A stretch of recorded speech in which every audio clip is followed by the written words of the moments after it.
Good evening, everybody. Welcome to our webinar on Let's Talk About Menopause. So this is a conversation hosted by Farmstrong Scotland. Really delighted you can all join us. My name's Emily Grant. I'm a recent former trustee of Farmstrong, but obviously a very keen supporter of the charity. Delighted to be here tonight. And we're going to continue the conversation that's been happening. There was an in-person event held at Glaswell Farm last month. We've also had a Blether Together podcast featuring Dr. Heather Currie, one of our guests tonight, but really just starting the conversation talking about menopause. So we know not everyone could attend in person at that event. So this now gives an opportunity for those and from those further afield across Scotland to be able to join us and to have that same honest, open discussion wherever you are joining us from. We're going to keep things pretty relaxed and informal. This definitely isn't a lecture. It's really a conversation about menopause in farming, what it feels like, what helps, and how we can all be more open about it. You'll only see panelists on screen, plus myself, I'm chairing, but we'd love to hear from you. This is really about the conversation. So please do use the question and answer, the chat function, and we'll hopefully get round to all your questions. And we'll do that as we go. If you've not already listened, then please do listen to the Blether Together podcast, hosted by Sarah Stephen, which features Heather. And we also have online, you'll find on Farmstrong's website, you'll find a leaflet about menopause on there as well. So take the opportunity afterwards to go and have a listen to that and also to download the leaflet. They're packed with practical information and advice and other stories that have helped inspire tonight's chat. Without further ado, I'm going to introduce our two guests. So delighted that joining us is Jane Thomson, who's a crofter from Muir of Ord, and also Dr. Heather Currie, who is a doctor and also involved in farming down in southwest Scotland. I'm going to let both of them introduce themselves and say a little bit more about themselves. So firstly, over to Jane, and then I'll pass on to Heather. Jane. Hi, so I'm a crofter from near Muir of Ord, just north of Inverness. That's my part-time job and how I lose my money. And then I also have a more sensible job as an agricultural consultant. And at the moment, the bulk of my work is between landowners and utilities companies as a sort of jam in the sandwich for looking for land consents and servitudes and way leave. So very, very interesting job, quite controversial, and there's certainly no shortage of work. I'm 56 now, I think. Yeah, 56 now, and my menopause journey started when I was about 44. So it's been ongoing and not particularly easy. I finally gave in and went on HRT and began to get life back about 18 months ago. Brilliant. Great. Well, hopefully hear a bit more and we'll delve a bit deeper, Jane, as we go through. Heather, do you want to say a little bit about yourself and your background, please? Yeah, thank you so much for organising this, and thank you for all attending this evening. My name's Heather. I'm a gynaecologist based in Dumfries and Galloway, and I've been involved with providing menopause care and education since 1993, so quite a long time ago. I run a specialist service in Dumfries. I'm in trustee and past chair of the British Menopause Society. I was clinical advisor for Scottish Government on the Women's Health Plan, and my remit was the menopause and menstrual health section of that plan. And in my spare time, I set up a company, my husband and I set up a company in 2001 called Menopause Matters, which runs a website. And in 2005, so 20 years ago, we published the first ever menopause magazine in the world, called Menopause Matters, and things have changed dramatically. It's been a fascinating journey to be on. The whole thing about menopause, how we've had a number of years where there wasn't much investment, there wasn't much research going on, but actually when people say nothing's been happening, back in the 1980s and 90s, there was loads happening. Loads of people were taking HRT. There was lots of research going on, lots of investment, and then a study which emphasised risks of HRT led to this whole downturn in interest. And it's wonderful to see that there's much more awareness of menopause. But but it's not that nothing was happening before. So it's been a fascinating specialty to be involved with. And then also in my spare time, I help my husband on our farm. We breed pedigree Aberdeen Angus. So that's the story. Plenty to keep me busy, but all good. And I'm delighted to be here tonight. So I'm really looking forward to answering questions, because that means we'll answer what you want to know, not what we think we want to know, which you want to know, which often happens with a lecture. And just to be clear at the beginning, there's no such thing as a silly question. So anything is worth asking. Perfect, exactly. And I'll also fess up, 54 years old, nearly, not quite, but nearly.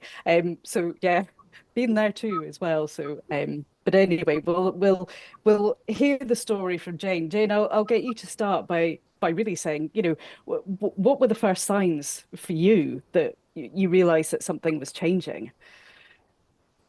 It's quite difficult to pin it to anything, really. I think the first thing for me was that I started to get very tired, and I started to lose my confidence. I've never been a person that's been brimming with confidence and out there, but I've always been, if I knew what I was doing, I was confident doing it. And it got to the stage where I was beginning to question everything, almost to the stage of, you know, do I use a knife or a fork to eat this food, which was ridiculous. And then the hot flushes began. And I remember some lovely friends at work gave me a card that said it's not menopause and it's not a hot flush, it's a power surge. And I thought that was just wonderful. And I've still got the card because it makes me laugh every time I look at it. And I think it was a combination of those two things, and just losing that confidence and that clarity almost overnight. I thought there's something not right here. But that's not when I went and did anything about it. I put up with it for a long time after that before I finally decided, you've got to do something about this. You cannot go on any longer. Heather, do you find that is Jane's quite a common story? What are some of the early signs that we may miss? Yeah, so the first thing to be clear about is that everyone goes through the same physiological process, but everyone is affected differently. So it's all around our ovaries stopping working because they run out of egg cells. That ovaries produce estrogen. When they haven't got enough number or quality of egg cells, the estrogen level fluctuates all over the place, and then it gradually decreases. So it's all around becoming low on estrogen. And interesting, I've heard lots of mention with, I think this is a fantastic thing that Farmstrong are doing, by the way, and it's been such a privilege to be involved with it. And often it's mentioned that, but as farmers, we know about hormones and pregnancies and stuff, but yes, your animals don't become menopausal. That's the difference. So they don't, you know, they stop breeding, and then we just get rid of them, don't we, usually? So you're not having menopausal animals to compare with. I can't imagine animals having hot flushes, actually, come to think of it. Anyway, we become low in estrogen, and how that affects us is so different. So what Jane described was the confidence, and yeah, I mean, people do question themselves, don't they? And there's a huge awareness of menopause in the workplace, and this workplace, farming, hasn't been tackled before. It's fantastic that it is, but in any workplace, it is often the psychological symptoms, the low mood, the anxiety, the just acting irrationally, acting differently, and that confidence that really has the big impact on the workplace. The flushes and sweats are the most well-known symptom, and that's because with lack of estrogen, the thermostat in our brain goes a bit wonky. So our brain thinks we're overheating when we're not. And that switches on mechanisms to cool us down, which is opening up blood vessels and turning on the sweat glands. So actually, it doesn't need to do that, because we don't need to be flushing and sweating with a slight change in our temperature. So there are receptors for estrogen throughout the body, and it's completely unique how that changing level and then lack of estrogen affects those receptors. And so the symptoms are hugely varied, and not often about 75% of women do have the flushes and sweats, but you know, not everyone does, and that's often not the main symptom. So Jane explained that did come, but that wasn't the first thing that you noticed, Jane. And so it's really important to be aware of the changes that can take place to alert you that something's not quite right. And it is very confusing, and often it builds up gradually. So you kind of put up with things for a while before you actually think, actually, I really need to do something about it. And then just to end on that bit, even if two of us were affected in the same way with symptoms, the impact of that is completely different, because our lives are different, our nutrition's different, our stresses and demands on ourselves are different. So everyone, their experience of going through that transition from having your ovaries working normally to not working is completely unique. Can I add something else? Yes, please do, Jane. Yeah. Just remember, the other thing that was most peculiar was my body started to do very strange things, and bits started to expand and other bits began to shrink, and bits became very tender and not to be touched at any point. And you know, for years and years and years, you think, oh, I'm okay, and I'm quite thin and slim, and I'm quite fit because I'm out on the farm, or I'm doing my other work and I'm out and about doing that. And then all of a sudden you develop this baby belly, and you're absolutely not having a baby, and it's just appeared out of nowhere overnight. And then the next week it's disappeared again. And that whole peculiar changes in your body it's quite disconcerting, because you've no control over it. Or I didn't have anyway. Yeah. And again, so estrogen's affected in so many things. So the some of that is bloating, so your bowel function might change.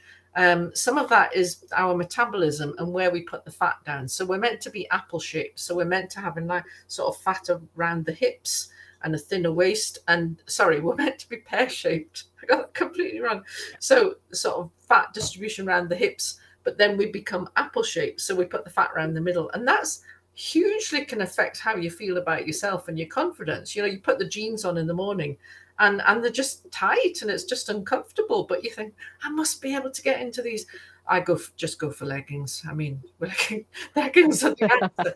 But that's to do with our metabolism. And there's a huge interest in nutrition, which is really important, and a much more understanding of what's going on. So foods that we've eaten for years and not caused us any problems at all, suddenly our body doesn't metabolize them in the right way with the lack of estrogen. So that can lead to that bloating and that where we put the weight and all that. So it's a really important time to think about healthy nutrition. There isn't a magic menopause nutrition schedule. It's just the same that we're encouraged to eat for all sorts of things, that Mediterranean type diet. And it does, yes. I mean, that's really odd, but I've been eating this other stuff for years and it's not a problem. Yeah, but your body's changing now, and we have to exactly what we're doing. Heather, Janie's put a really good question up, so I'll just read your question, Janie, if that's okay. So, hi all, I'm really enjoying listening. I'm 33 and keep hearing friends talking about being perimenopausal. You were talking about the early signs, but I'm not sure how to differentiate between mum brain from having 2 young children and the signs of early menopause, like the low moods, etc. Heather, do you want to say, because I'm with Janie and being 20 years older, saying I'd never heard of perimenopause before as well. So there's a bit of chat about perimenopause and menopause. Do you want to just expand a bit more? And then also for Janie, just how does she differentiate between different phases of her life and reproductive life, effectively? Yeah, great question. So with natural menopause, so there are other types of menopause. There are ways that we can switch off ovaries using medical treatments. That might be because of cyclical changes in gynecology. It might be because of treatment, for example, for a cancer. There may be pelvic radiotherapy. There's other things affect ovaries, or there can be surgery where the ovaries are removed. But in those cases, you get a sudden change in your estrogen levels because you switched off or removed the ovaries, and that's quite different. But what we're talking about here is natural menopause, which is the way menopause affects most women. So it's very, very unusual to have a completely regular cycle. Remember, your period pattern is all related to your ovaries developing eggs, producing hormones, thickening the lining of the womb. And then at the end of each cycle, in the absence of pregnancy, the hormone levels drop. So a normal cycle, you have ups and downs of hormones, estrogen, and then after you've released the egg, progesterone as well. the lining of the womb gets thicker biologically, ready for that fertilized egg. So in pregnancy, you need that egg, that fertilized egg, to be able to bed into a nice squidgy, spongy lining. If it was just thin and flat, you wouldn't develop into a pregnancy. So this is all happening in your normal cycle. In the absence of the fertilized egg, the bit of your ovary producing these hormones collapses, the hormone levels drop, and so the lining comes away. So that's normal.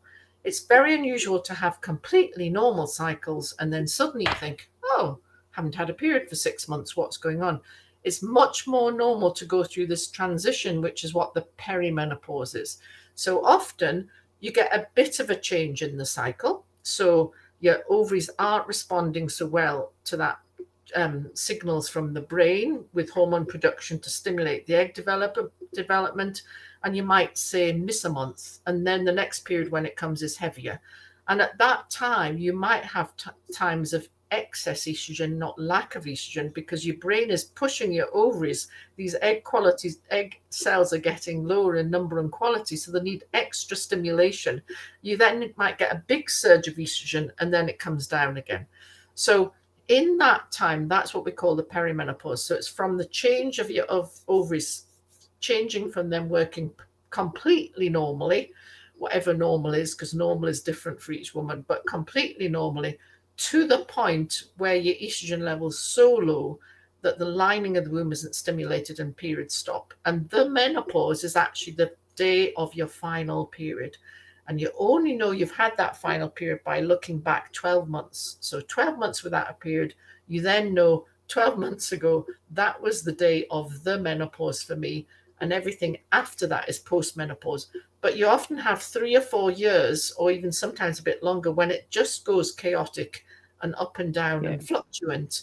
And as I said, there are times when you're producing too much estrogen, then you might have headaches and bloating and breast tenderness, and then it sort of dips down again.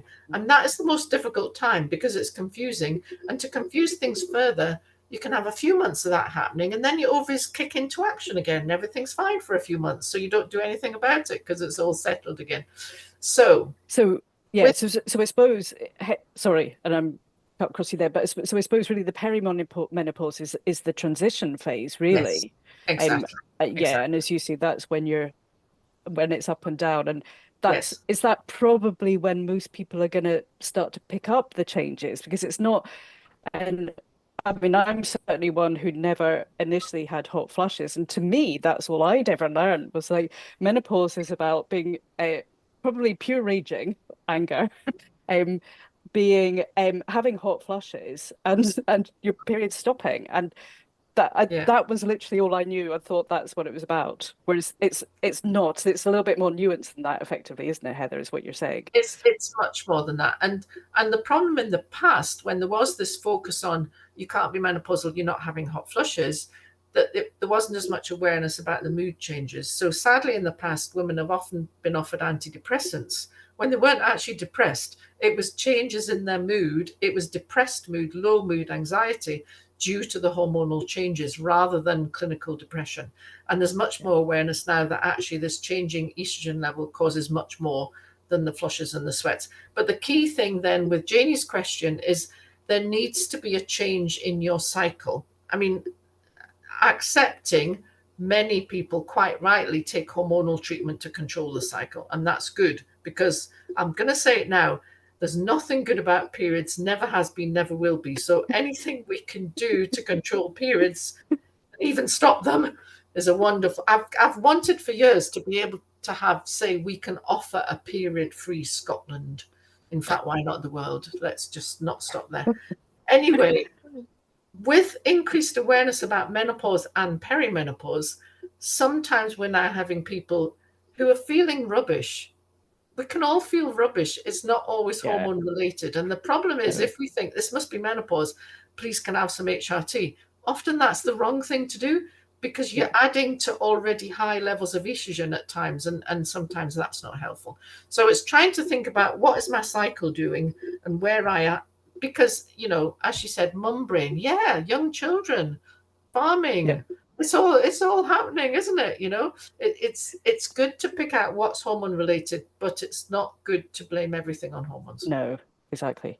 Jane, can I ask you what really helped you get through some of the tougher days?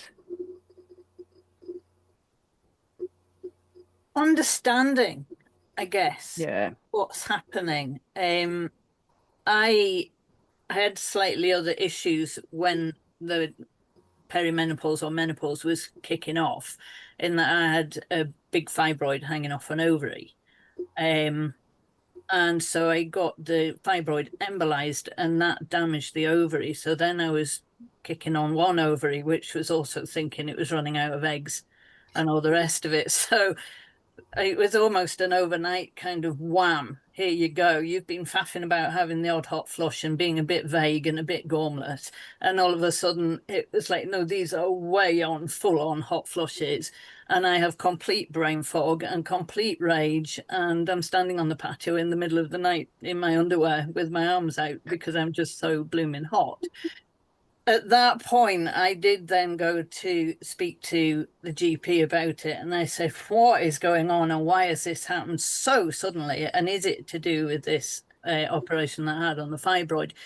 She then tested, I think it was my follicle stimulating hormone. Would that be right? I had those levels tested, and they were through the floor. And so she then said, "You are in menopause. You are menopausal," and explained everything. And once I'd had that explanation from a GP, I then began to understand it a bit more, and I began to be able to rationalize, well, you know, these difficult periods and these periods of rage or these periods of total lack of confidence and lowness are all purely my stupid hormones going yeah, wonky. It's not me. I'm not going bonkers, because for a yeah, while I felt like yeah. I was just losing the plot, and I could not cope. I could not No. cope. It, I think I do wonder sometimes if it feels a bit of an identity crisis as well. Yeah. That you're kind of one minute you feel superwoman and all of a sudden something's changed that you can't you're not really physically aware of it, but you just go, yeah, I'm for some reason I'm not superwoman anymore, being able to manage all Yeah. this stuff, and it feels like a real I think that's where your confidence goes a little bit. Yeah. Jane, I'm also just when you're chatting about that, just how do you feel about sharing your story? Because I think it's always been something that's been a little bit hushed. And certainly that's how I feel at my age. I mean, never had that discussion with my mother about it. I knew that she took HRT and there were moments of pure raging. But how do you feel about talking about it? It doesn't bother me in the slightest now. And to be honest, even in the beginning, when it was all starting and I didn't really know what was going on, there was a lot of other stuff going on in my life at the time. So I didn't know what was attributed to what aspect of life. But once I'd got to grips with the fact that, yes, it was menopause, I just told people, well, I'm a menopausal old bag. You know, you're just going to have to deal Yeah, with it. It's just the way life is. I'm afraid I'm dealing with it. You're going to have to deal with it on my behalf.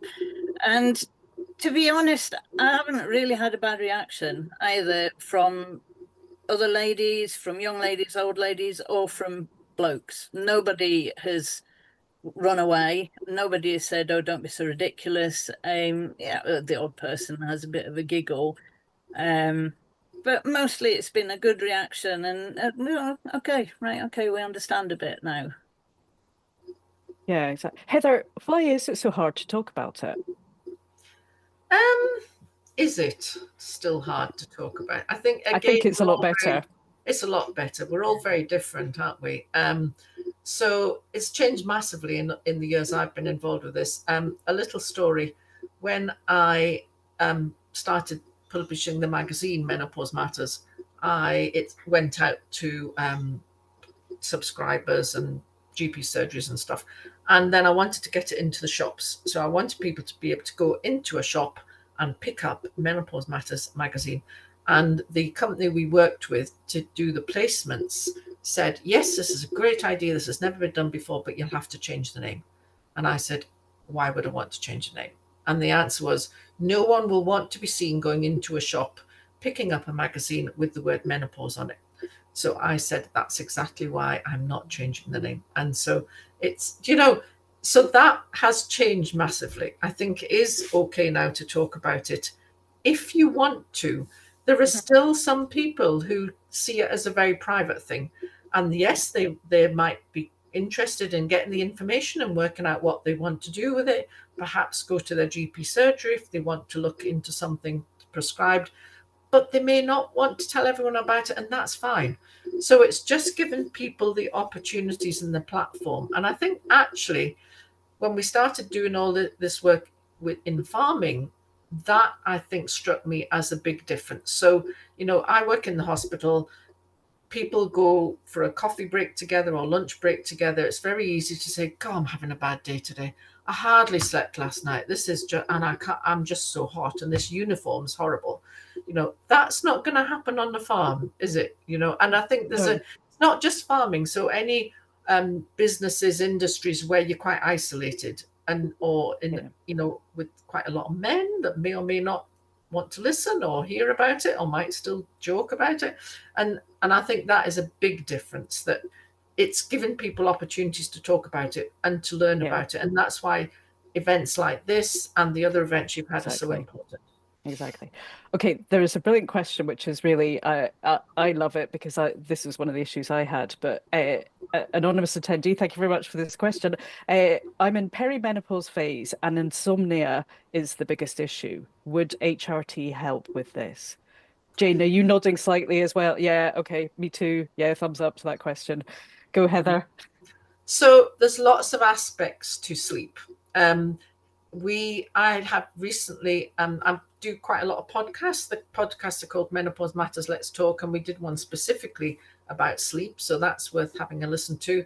There was a question earlier about resources. So of course I'm going to mention Menopause Matters, if that's okay. But also the Women's Health Concern, which is the patient arm of the British Menopause Society, has fantastic fact sheets.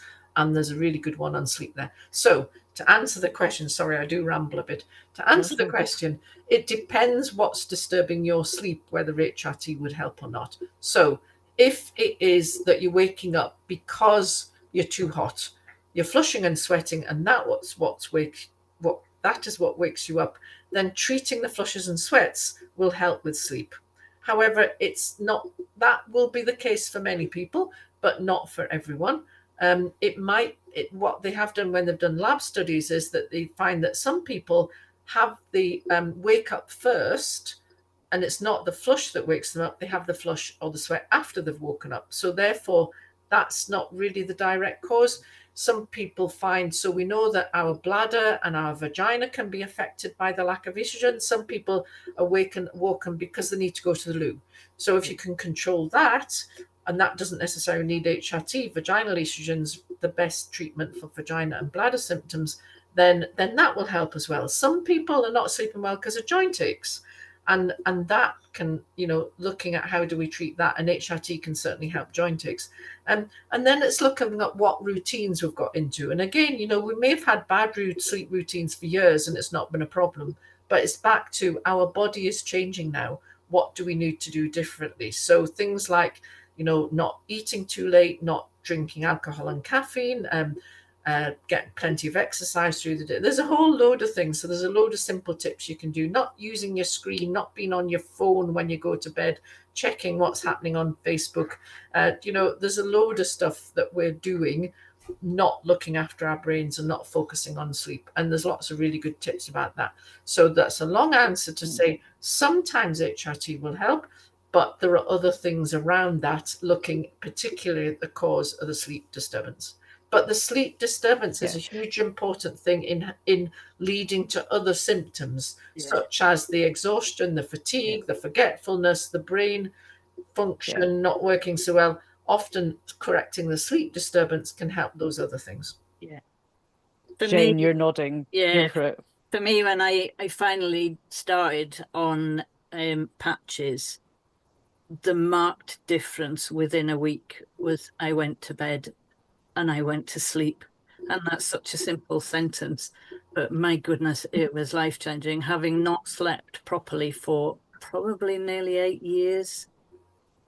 And what was keeping me awake was partly the hot flushes, and I would just have to get out of bed. Sometimes I would have a shower. I even changed the bed in the night sometimes because it was just awful.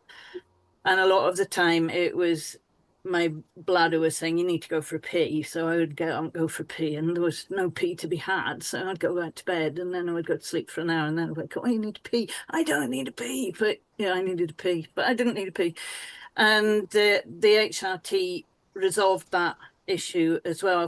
So for me, the patches have knocked out the two major issues. I now go to bed, I go to sleep, and I generally sleep solidly for 7 or 8 hours, and it's magic. That is magic.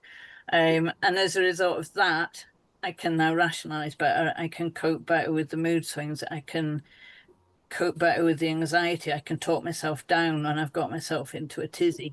I still have rages. I still want to throw things. I can usually stop myself before I get to that actual lob phase of the rage. It's So it's yeah, fine. Just work a with huge sheep help. because you can just swear at them. Oh yeah, they don't care. No, exactly.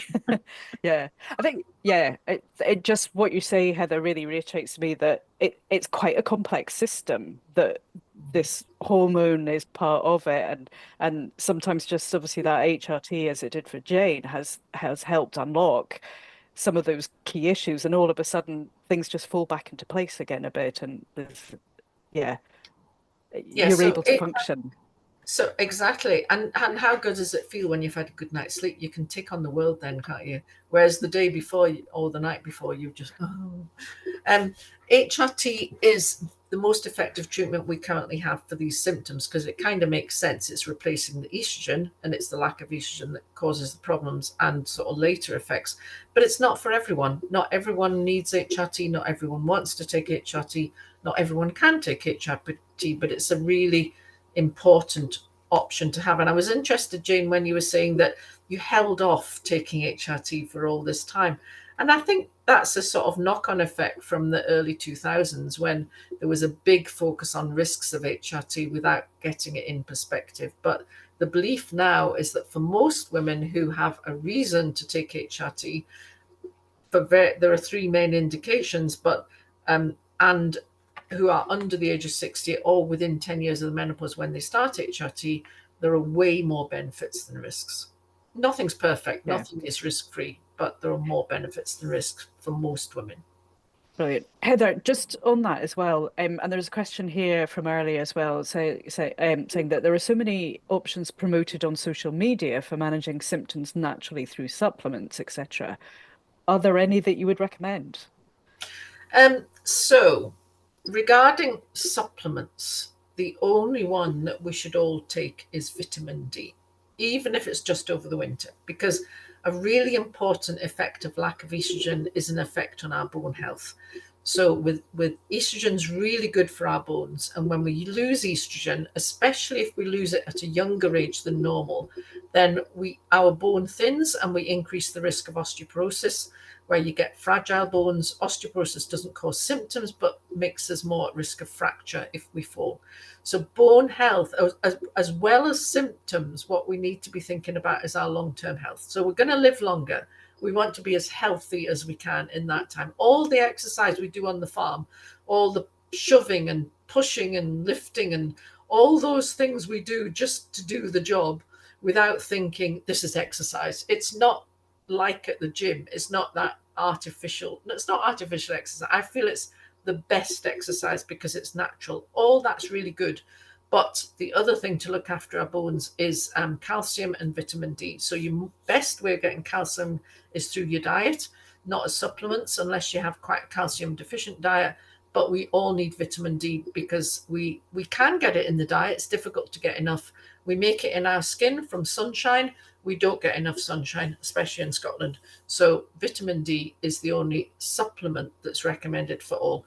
There are some natural alternatives to HRT. So isoflavones, red clover, black cohosh probably have some beneficial effect, but not as good as HRT.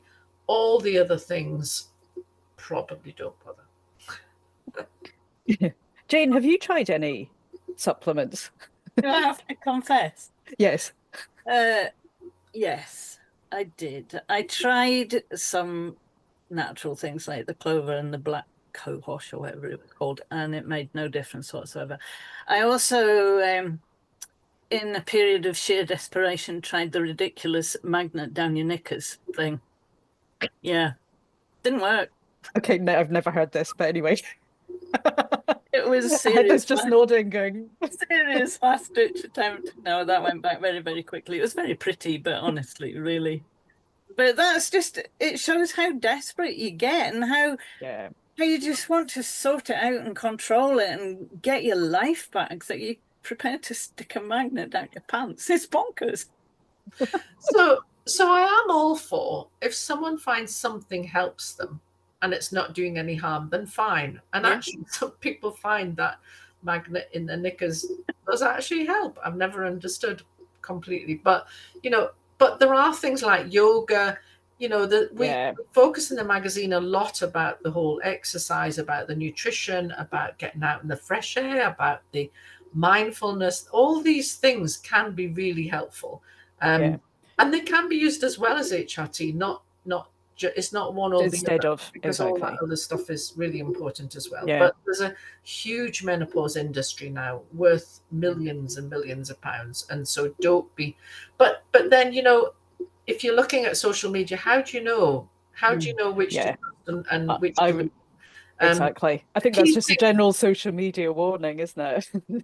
And the key thing is don't waste your money. The other thing that's promoted a lot is blood tests.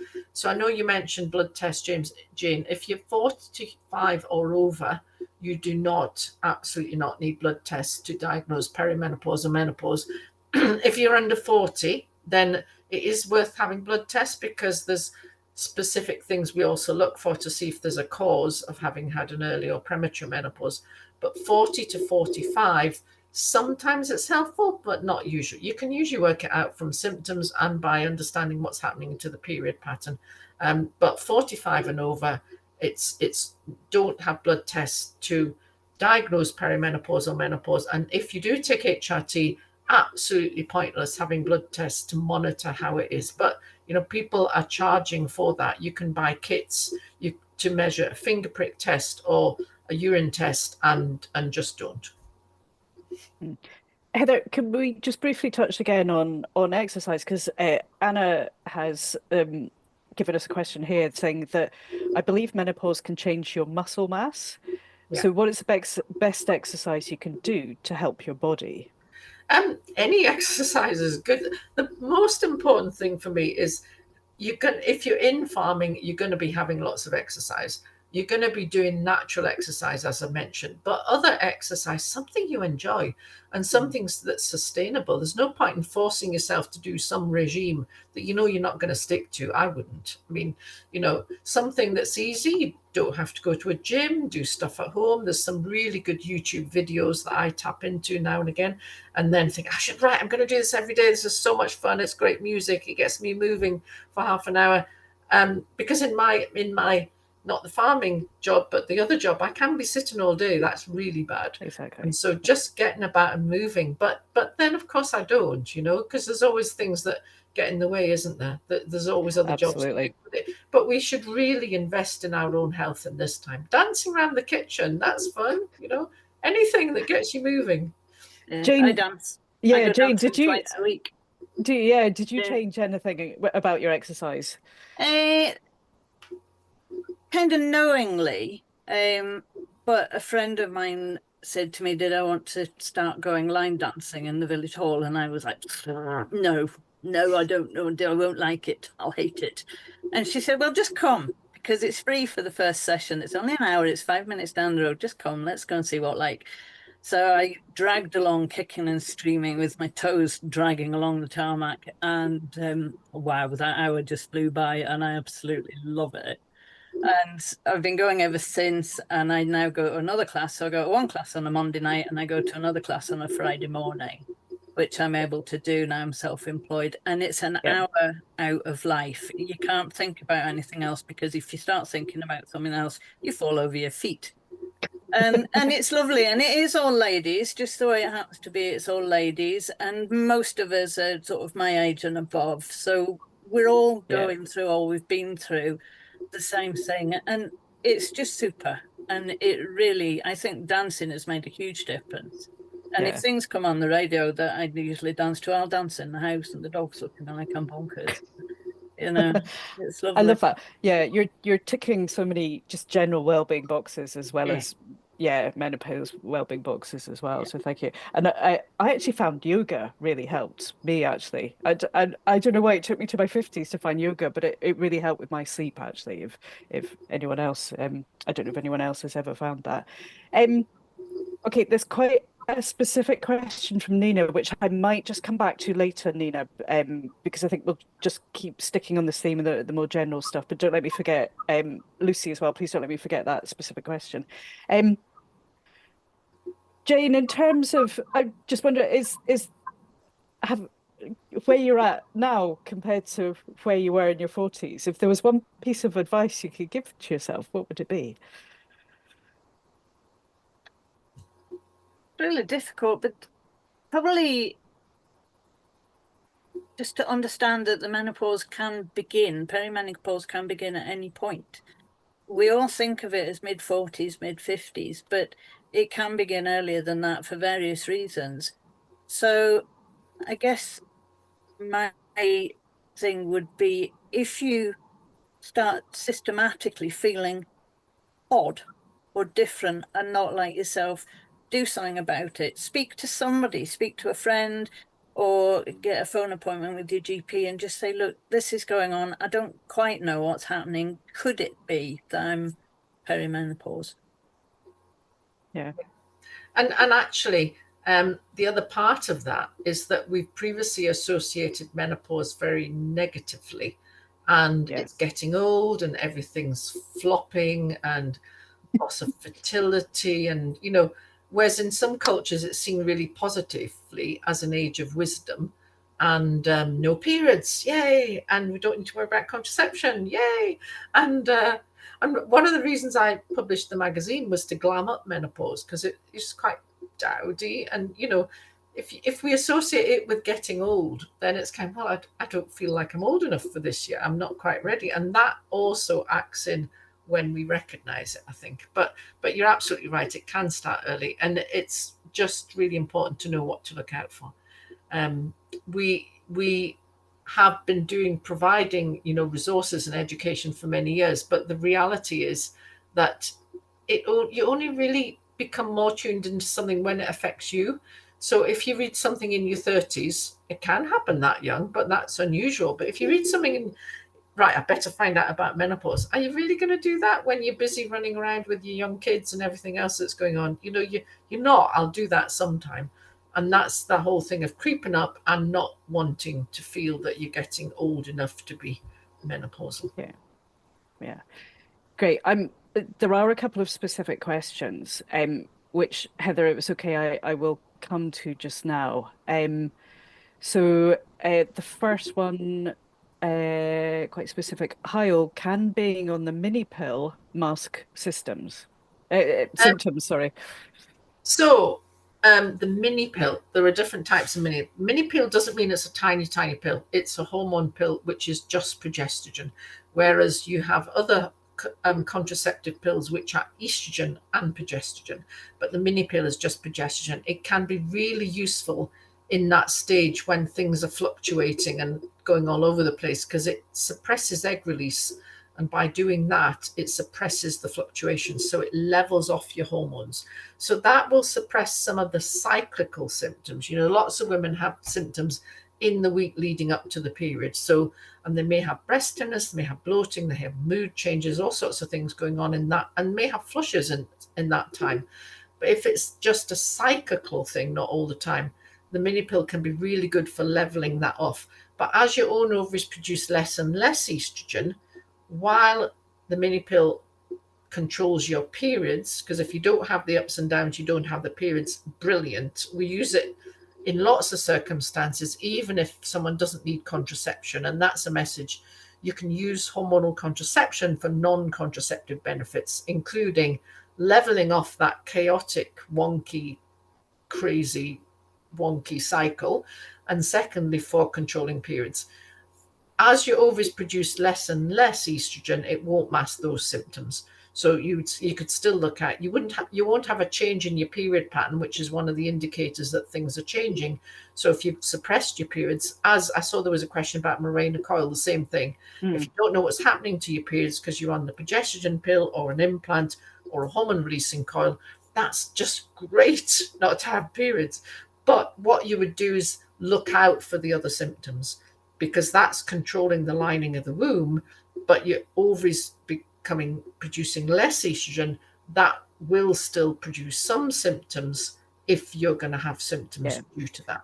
So all those other symptoms that we've been talking about, just the brain fog, the anxiety or lack of sleep and things, they'll likely still be there to a certain degree. Well, to some extent, but some of those symptoms are due to that fluctuating cycle. Exactly. So if you level that off, that will help them. And particularly the brain fog. So the brain fog is related to your brain function. So estrogen is involved in chemical pathways in the brain. And the main time to have the brain fog is when and it can be crazy things, can't it? It's putting the cornflakes in the fridge and the milk in the cupboard and forgetting where your keys are. And it can be a really scary time because people get really worried that this is early stages of dementia. And I'll come on to explain why it's not. But in that time, it's the ups and downs that's the main cause of that. And so actually leveling off the ups and downs can be really helpful for that. But a key thing to reassure you around whether it is just this brain fog, which does resolve in time because another bit of your brain takes over, or is it early stages of dementia, which is very unlikely in this age group. But the key difference is I forgot where to put my keys. I forgot where's my keys, where have I put them? The worrying thing is if you forget what the keys are for. So that's just a simple thing to reassure you that this forgetting someone's name and forgetting where you put the keys is not early stages of dementia. Brilliant. Good. Another question here. So I suffer from hormonal headache stroke migraines. Is this likely to worsen during perimenopause? I don't want to be negative. It can do. It depends when you get them. So if it's quite common to get migraine round about the time of your cycle, when your hormone levels are sort of fluctuating, but then in the week before your period, when the hormone levels drop, as that bit of that ovaries collapsing, the hormone levels drop. If that sort of pattern is happening, when you get bigger fluctuations, that can happen around into that perimenopause and tends to get better with menopause, but there are really effective treatments for that. If it's unrelated to cycle, then it isn't necessarily going to be worsened when your cycle changes. Yeah, brilliant. Okay, and I'll probably leave this as the last one of the specific questions. So this one's from Nina, which is, why do you say blood tests are not necessary for diagnosing perimenopause or menopause? She says, I was blood tested at 48 and results said I was not perimenopausal or menopausal. Yeah. So I've been waving my hands around all evening, haven't I? So measuring a hormone level tells you what it is at that millisecond that it's taken. It doesn't tell you what it is doing during that cycle. In the perimenopause, if you're measuring estrogen, which sometimes people do, you can't differentiate whether it's your own level, but you're still producing some, or whether it is related to if you're taking it while you're taking HRT. Except this isn't related to HRT. I've digressed slightly. But it's because of that fluctuation. In addition, the level doesn't tell you what your ovaries are doing overall. It doesn't correlate with whether or not you're having symptoms. So exactly as was described there, if you feel you're having symptoms, your period pattern's changing and you're 45 or over, you make the diagnosis from that. By having a blood test, which can be normal at the point you're taking it, might deny you from starting effective treatment because, well, the normal, why would you want treatment? But it's not linked to whether or not you have symptoms and therefore require treatment. So it's a clinical diagnosis based on your symptoms and the history of your periods. Brilliant. Perfect. Thank you, Heather. Jane, support. We're time's galloping on, so we've only got a couple of minutes left. But support for you, and thinking about advice to others, where did your sources of support come from? Because it can feel quite isolating. Yeah, it can, and particularly in a job where you're on the farm all day and you don't really see, or you may not see very many people, you may not have any other staff on the farm, it might just be you. For me, I have a small circle of extremely good friends who we all put up with each other's nonsense, and we're all peculiar of mind. And it's wonderful because I can talk to them and they can talk to me about anything. My GP was superb, and she put me in touch with the menopause clinic in Inverness, and I cannot fault the care and the patience and the time that they afforded me to make my own decision. They gave me all the information I needed. We talked through things in great depth, including the concerns, because I was worried. Mum had HRT and then she had breast cancer, and that just put the stops on for me. I don't want to do this. But it got to the stage where I had to do something to get my life back on track.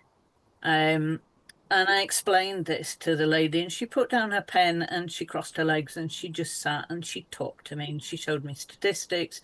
She explained things in great detail, and then she gave me loads of stuff to take away. And she said, take all the time that you need and then let us know what you want to do.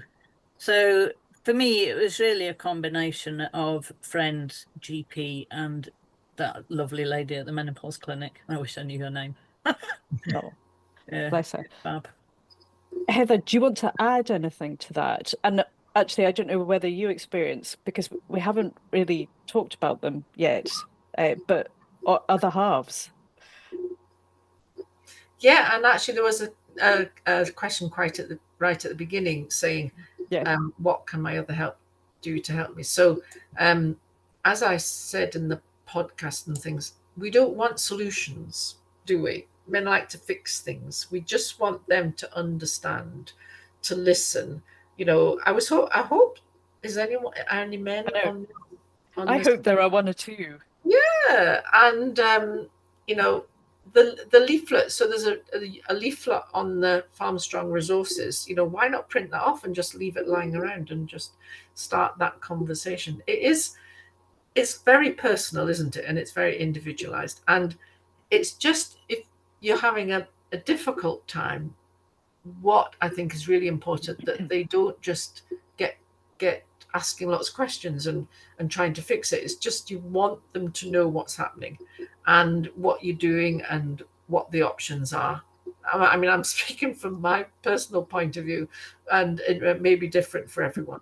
And it is bizarre in farming when men know a lot of biology that actually they don't quite understand this. But I think today it just came to me, but your animals are not menopausal, you know. Yeah. So this is a unique experience. Actually, there's one other, I think there's a whale, some kind of whale that becomes menopausal, but there's very few animals that actually become menopausal.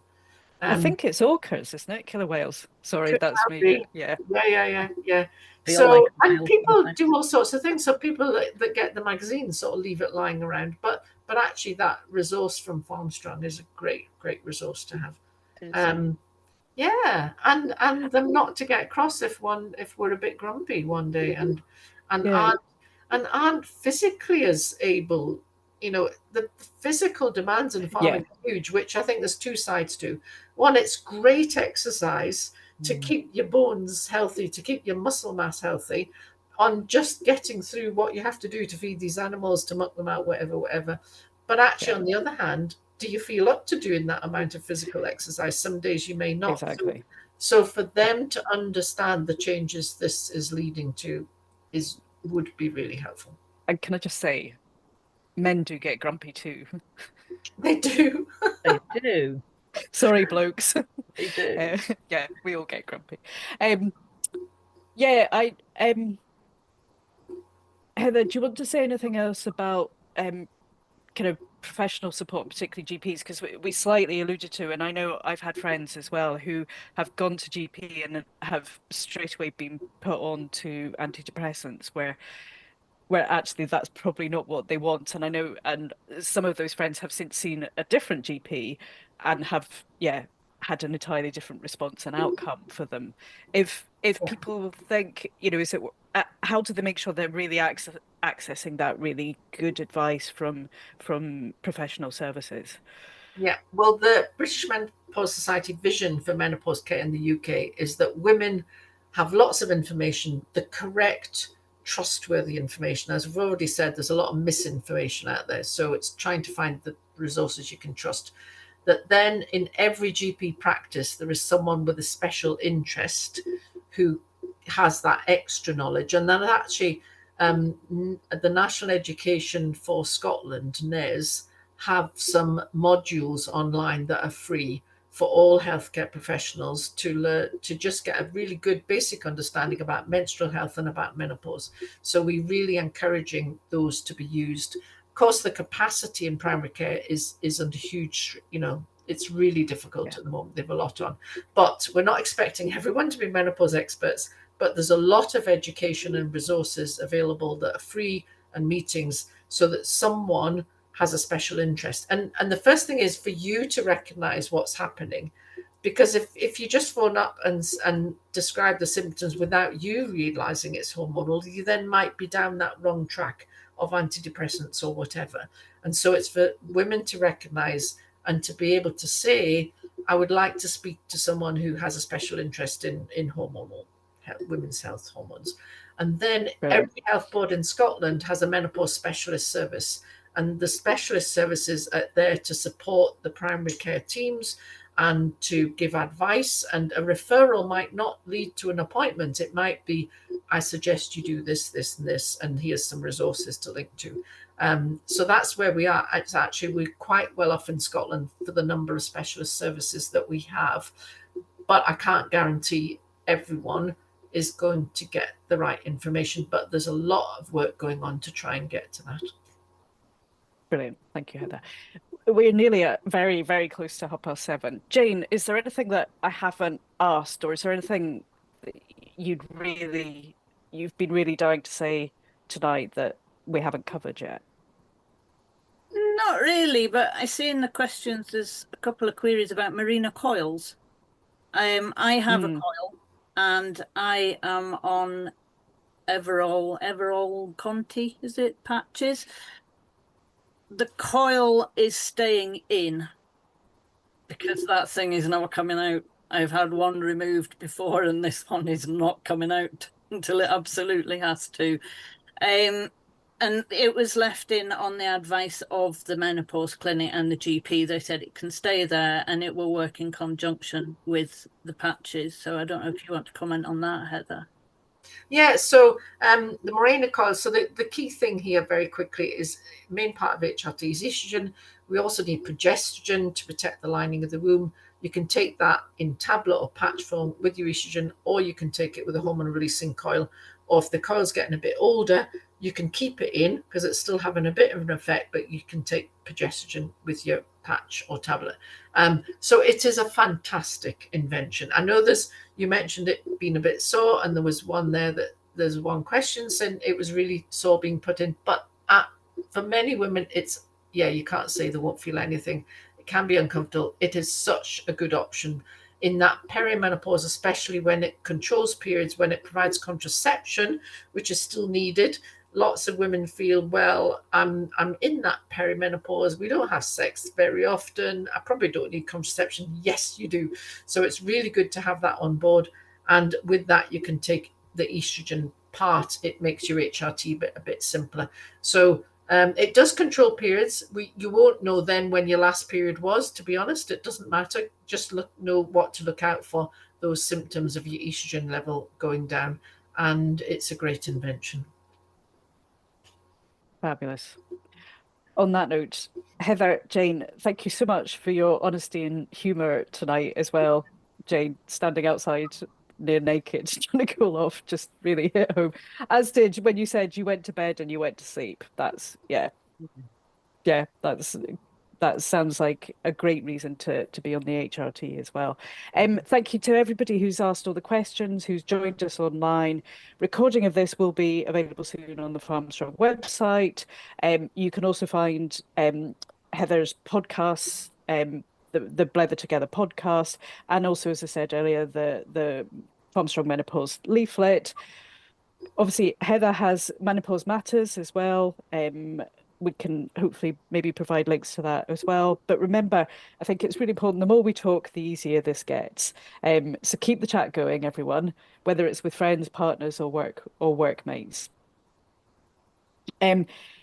This is pretty much the end of the Menopause Awareness Month, but obviously menopause doesn't go away. So this really is just the start of hopefully future conversations. Please keep an eye on social media channels and our website for any more details. Thank you, everybody who's joined, and thank you, Jane and Heather, again.